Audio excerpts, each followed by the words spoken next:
and welcome to our first of a series of videos on Australian political issues to help you prepare for AustralAsians in Perth. It's the day after the federal election in Australia. Logan and I sat up all night assessing the electoral results, doing nothing but studying the numbers and considering the issues so that we'd be well placed to advise you this morning. If we look tired and possibly hungover, it's just because we worked very hard on your behalf to be really across all of the issues. But seriously though, it was a pretty bizarre election result. For one thing, we don't really know who won yet, and we might not know for a couple of days, which is pretty unusual in Australia. I'm pretty sure we'll know before AustralAsians starts, but over the next week or two, you should be keeping an eye on what happens in Australia, because who forms the government will make a big difference to the way you can set up debates and what the context is to a lot of those issues. So important that you know a little bit about who wins.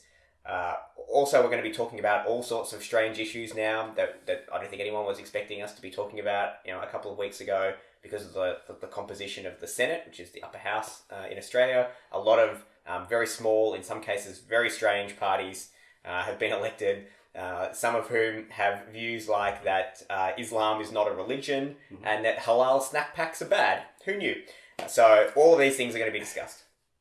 But all the core issues that we talked about in our slides that we sent out to all of our subscribers are still the key issues that will be discussed over the next few weeks and months. So there'll be a couple of random things, but all the key ones. And so in this video, we're going to tackle probably one of the biggest and hottest issues in Australian politics of the last decade or so, which is asylum seekers. Yeah, we're going to go into some detail of asylum seekers, but just before that, I think actually the points you brought up about the elections are really good. I mean, Brexit was like a week or so ago. Yeah. There's Trump madness in the States, so the whole area of elections might be a theme. People are doing unexpected things. Why are people doing unexpected things? What are the consequences of them doing these unexpected things? And are there ways of us doing these things differently? Yeah. The value of referendums, swinging back and forth. We're supposed to have one here. Yep. Around gay marriage, which is actually kind of in the balance now, because we don't know whether we'll actually have one. That was kind of predicated on Turnbull winning the elections, but I don't think Turnbull's won much. Not a very happy man. No, and stability is the big word in Australian politics right now, which is code for small and minor parties are bad. But are they bad? And do they add something to Australian democracy, since they seem to be increasingly popular and a much diverser range of parties have representation in the Australian Parliament now than has really ever been the case before? Is that a positive? Or does that make things difficult to manage and govern? And is the trade-off between all those extra ideas and representation too much for the ability for governments to actually kind of get on and do the job? I'm pretty confident that issue is going to be pretty big in Australia for the next year, and it's a good chance to get topics about those kind of issues at Australs as well.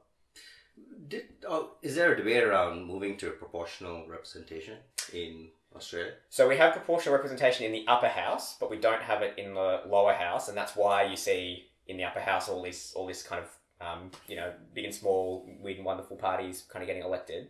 In the lower house, we have a system of optional preferential voting, which is much friendlier towards major parties. It's much harder as a small party to get elected. But not impossible. There are probably 4 or 5 independents or minor party candidates that will be elected out of 150 in the lower house. So it's not impossible, but the system does make it very, very difficult. Whereas in the upper house, we're going to see a dozen or more probably minor party candidates and smaller parties depending on who you count in that. So we do. I don't think there's much push for proportional representation in the lower house, but there are often debates in Australia about whether we should have an upper house and a lower house at all, or should we just have a single, a unicameral system like lots of places that have, like New Zealand and various other places. So if we were going to have a single unicameral system of government, the usual model people run in those debates is that it would be a proportional representation system, so you didn't have sort of complete dominance by the two parties. Yeah, that makes sense. I hope you got all that down. If you didn't, you can watch it again because it's a video. Excellent. So there may be some stuff around topics about elections in general. Maybe we'll do something more in depth around that one. But it'll be interesting times Make sure everybody has Googled Pauline Hanson, because that's a name that's going to come up, I think, particularly if you're debating against Australian teams. It's a name most people thought we would never be talking about again in Australian politics, but she's back, and we will be talking about her and her, let's say, interesting views on a whole variety of issues. You can check out the website of her political party, which is called One Nation, and they have actually listed a surprising number of policies in quite some depth. How much of it makes sense is up to you to decide, but there's some very interesting things in there that could make for some unexpected topics. I was prepping Pauline Hanson when I was going to Australs like 20 years ago, and she is still a thing. She has longevity. She does. And she's now got more detailed ideas, whereas before she just didn't like Muslims. Now she wants to have a royal commission into Islam. A royal commission in Australia is like a kind of grand jury in the US. It's sort of the highest level of sort of public inquiry that you can have. It has very strong powers to force people to come and give evidence and for governments to provide documents, all that. It's something you usually use when you're trying to uncover, systemic corruption or violations of the law. Yeah. It's very unusual to have a royal commission into a religion, but it makes sense to her and it makes sense to the people who voted for her. So there you go. Yes, Pauline Hanson. And she's orange. Why are all the crazy people orange? Pauline Hanson's orange, Trump is orange, Abbott's orange. Should be a giveaway. Yeah, if you're orange, don't vote for them. Keep an eye out. Okay, so let's talk about Asylum Seekers real quick. Hopefully you've had a look at the slide that we sent around. It's got a whole lot of links where you can get much more detailed information than we have time to give you today. If you've got questions about that, you should post them on our Facebook page and we'll do our best to try to answer those questions or provide you with a link where you can get some more info.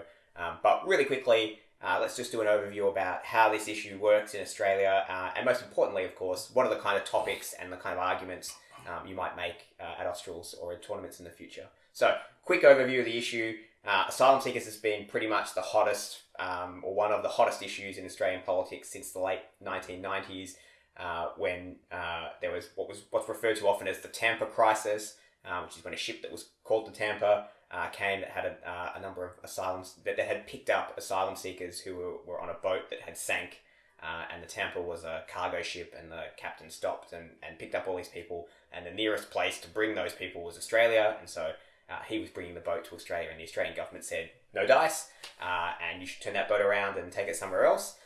And the captain said, well, that's great, but I have a few hundred people here who, need food and stuff, so I'm going to keep coming. And so the Australian government sent the military to board the ship and forcibly turn it around and sent it back to Indonesia where it started. Yeah, seems like so long ago, but also seems like yesterday because we never ever stopped talking about it. And since that time, the federal government of Australia has had, to varying degrees and changes over time, but essentially very, very strict rules about how people who want to seek asylum can do so in Australia. Even though Australia is a signatory to the 1951 Refugee Convention, which does say that you have the right to seek asylum in a third-party country like Australia. Despite all of that, Australia has changed its own domestic laws to make it very, very difficult to do that and to basically ensure that anybody who tries to come to Australia by boat, this doesn't apply to people who come by plane, but if you come by boat to Australia and you seek asylum, if the Australian government intercepts you, they will take you to Nauru, a small island in the South Pacific, to processing facilities, camps that Australia runs there, and they'll process you there, and the guarantee that Australian governments have made for many years now is that even if you're found to be a legitimate asylum seeker under international and Australian law, you will not be resettled in Australia, you'll be resettled in some other country. And no one really wants to talk too much about what that country is. Yeah. And this is despite, as you're saying, Australia having pretty fair and open immigration policies. So it's fairly easy to resettle in Australia. Ta-da. For example. And it's an incredibly diverse environment, and that's been happening for a long time in the waves and waves of migration that has come to Australia and actually founded the modern country, state of Australia. So it's this very kind of particular method of arriving in Australia. You have something against boats. There's something about boats. As an island, we're very obsessed with boats. But the really strange thing is that historically, the term boat people, which I don't know if people use in other countries, but is a very common phrase in Australia. This idea of boat people, or people coming to migrate to Australia as refugees by boat, has had a really long history in Australia. Most people like to talk about after the Vietnam War in the 1970s, when literally tens of thousands of people who were fleeing the conflict in Vietnam and neighbouring countries came to Australia by boat and were resettled. And, don't want to pretend that it was all happy days. The 70s in Australia was not a wildly progressive place. Rumpa stomper. Right. But even in the 70s in Australia with a conservative federal government, essentially the policy was very open and receptive, not without its challenges. But as time has gone on, we've actually become, far, far less tolerant of that approach than we were, which is interesting for a country like Australia, which in most other respects has become more progressive over time. This issue is a special one. So that's an interesting dynamic and something you may want to think about and consider, that it has a long backstory and a specific context, and it's not that this has been the status quo forever. And in the history of migration of the country, it's actually fairly recent. Yeah. Although for people living here and people like you now, it seems like it's gone on for far too long, and hopefully will change, will not change. And that's really important, because if you want to argue that the public mood can be changed on this issue, that people can think differently about it, that other policy approaches can work, it's useful to have that context about how views in Australia have certainly not been the same, over time. They've been more and less generous at different points in time, and even federal governments in Australia have experimented with different more and less restrictive policies over the last 15 years. So it hasn't been a sort of single kind of clean story about how these things work. But at the moment, there's a sort of bipartisan consensus that the way to deal with this issue is, to be very strict, even to be harsh. Some would say much stronger words than harsh about how we deal with those issues. Very, very much stronger words than harsh. Okay, so what we're going to do is that's the background, the context, and where we are now. And we're going to discuss some high-level options, right? So how do we solve this problem? Give you a range of these options and tell you the pros and cons of them, and what we think maybe may work, may not work. And then look at some other topics or debate areas that may occur around asylum seekers, and then try to be a bit more creative.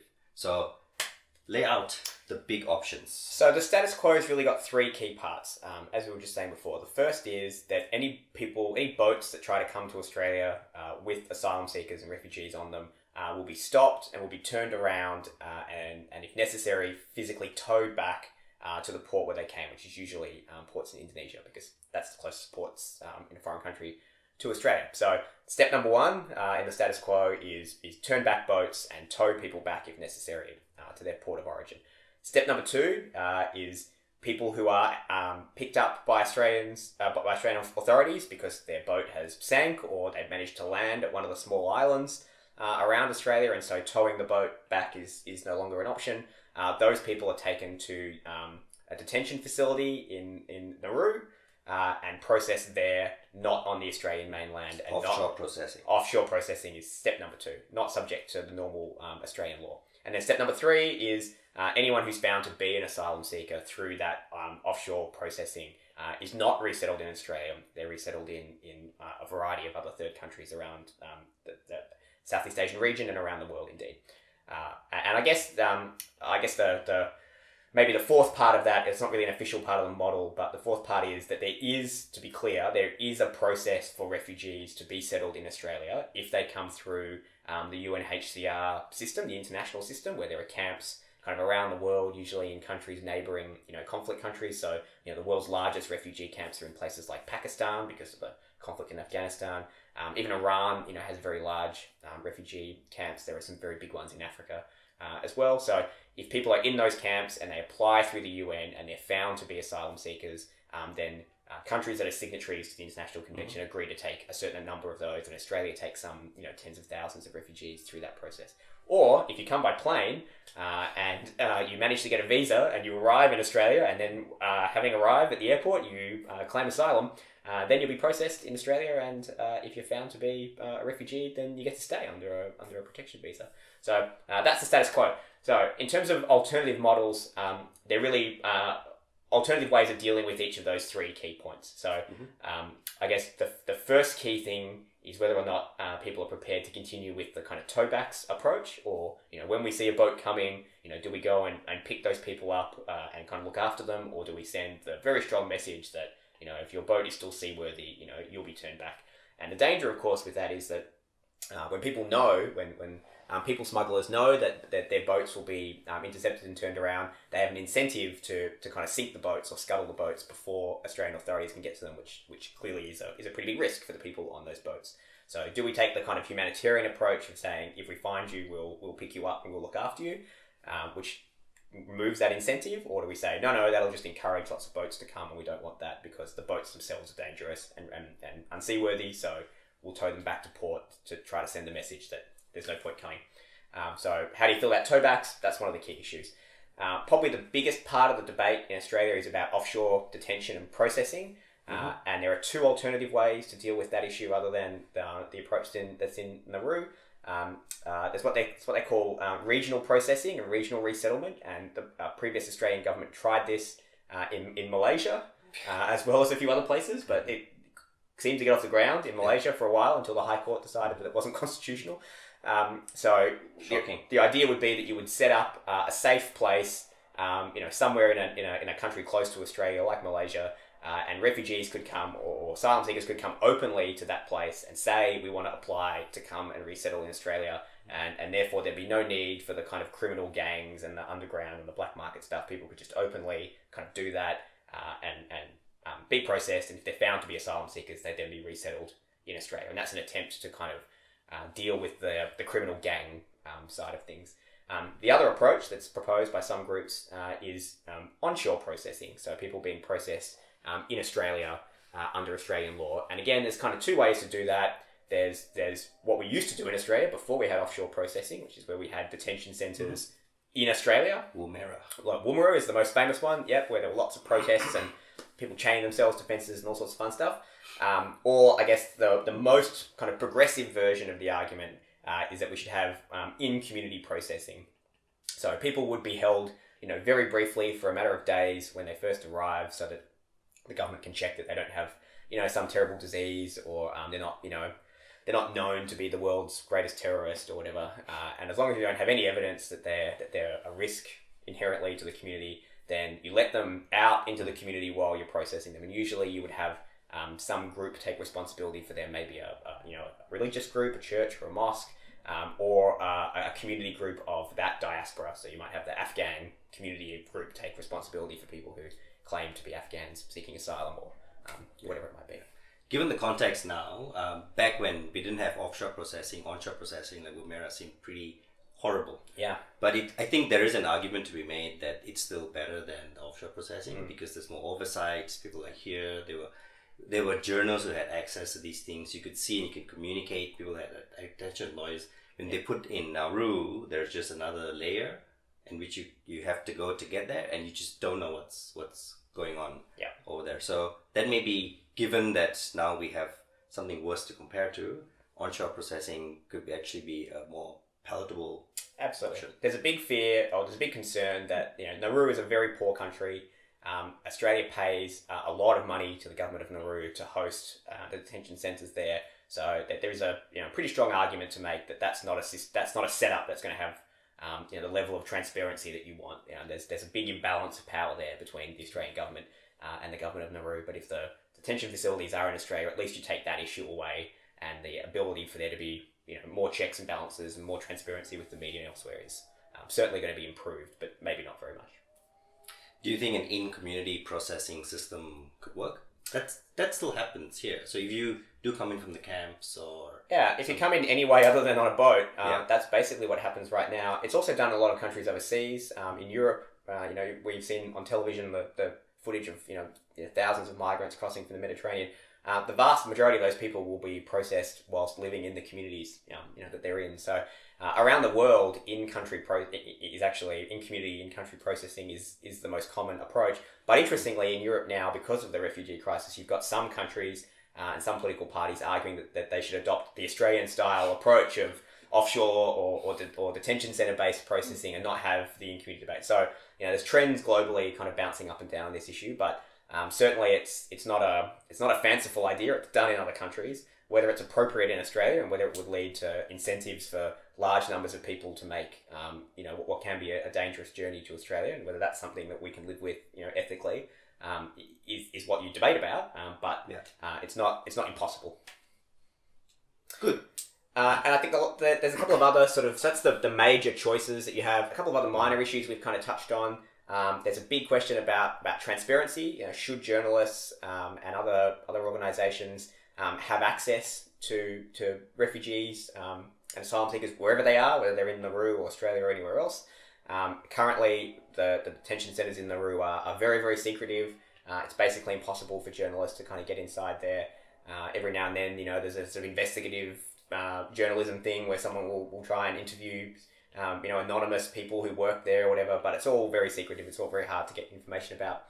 And the other issues that people like to talk commonly about is that the balance between how many refugees we should take through the international system and how many we should take through whatever system we have in Australia. And then I think lastly, there's always going to be debates in Australia around what our refugee rules should be generally, putting aside how we process them. So should we have special rules for people who are climate refugees, for example? There's a lot of people arguing that there are real cases now of people particularly in the Pacific Islands where rising sea levels and natural disasters are making areas that people live in now increasingly uninhabitable. Should Australia as a major polluting country and a major developed country accept climate as a justification for asylum instead of the traditional things like fear of persecution? And also, while we're talking about fear of persecution, should we be accepting on an automatic basis, for example, women who are seeking asylum from countries that have terrible human rights records in relation to women? So those aren't major debates in the Australian political context, but they are in the sort of academic and kind of community debate about these issues. Yeah. On a more local level, I think it's been interesting to see how groups within Australia have reacted and campaigned against the asylum seeking policies. Yeah. There's been a lot of civil disobedience from doctors, which I thought was interesting. Yeah. How they refused to discharge individuals who they thought or they knew would be sent back to Nauru, who was in Australia, either for treatment because they hurt themselves or wanted an abortion. I thought that was interesting, and there was an interesting kind of tension.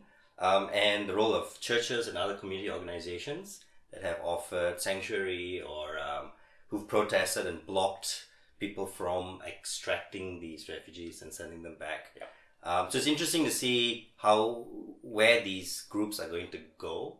I think they've sort of maintained some kind of mass and stayed there. Yeah. A lot of people thought they'll just disappear, but they really kind of haven't. And it'd be interesting to see what happens after the elections with these groups. Especially because the issue is bipartisan now, that both major parties have not the same policy, but they agree on really those 3 or 4 key points I outlined at the start, although they have some differences around the edges.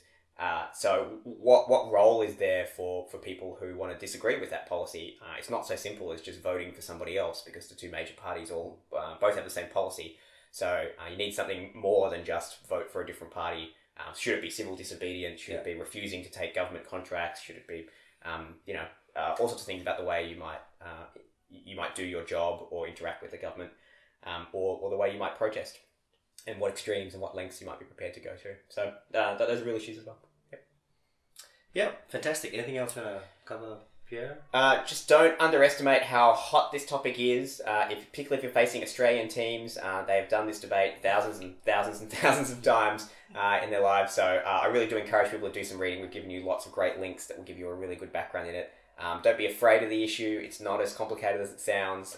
It really is about the kind of moral choices and how the kind of practical policies we put in place impact on the decisions that people make and what role we should have in shaping those. In that sense, it's a lot like a lot of other debates we do. But in Australia, it's a very, very hot topic. So if you're taking Austral seriously, you should definitely know about this one. I think there's also scope to expand this debate beyond just Australia. It's an issue Asian countries are facing in a different context. The reason why there were some of these deals with Malaysia or with Vietnam, some other countries, is while they may not be signatories to some of these policies, they still have refugees, and there's potential to do swaps between them and so on. Yeah. And obviously, it's a big issue in Europe, a big issue in America, and it's a broad big issue. So this is one of those debates, I think, where if set up properly, you could have one major theme with different context and focus happening from different wide perspectives. So do some narrow focus and see how this works within the Australian context, but also look at where there can be overlaps with other issues elsewhere, so you can really expand that argumentation. I think, and make it really, really rich. And make sure you Google Pauline Hanson and halal snack pack, because that's great. That's fantastic. Thanks. We'll see you next time. Done. Easy. Yeah.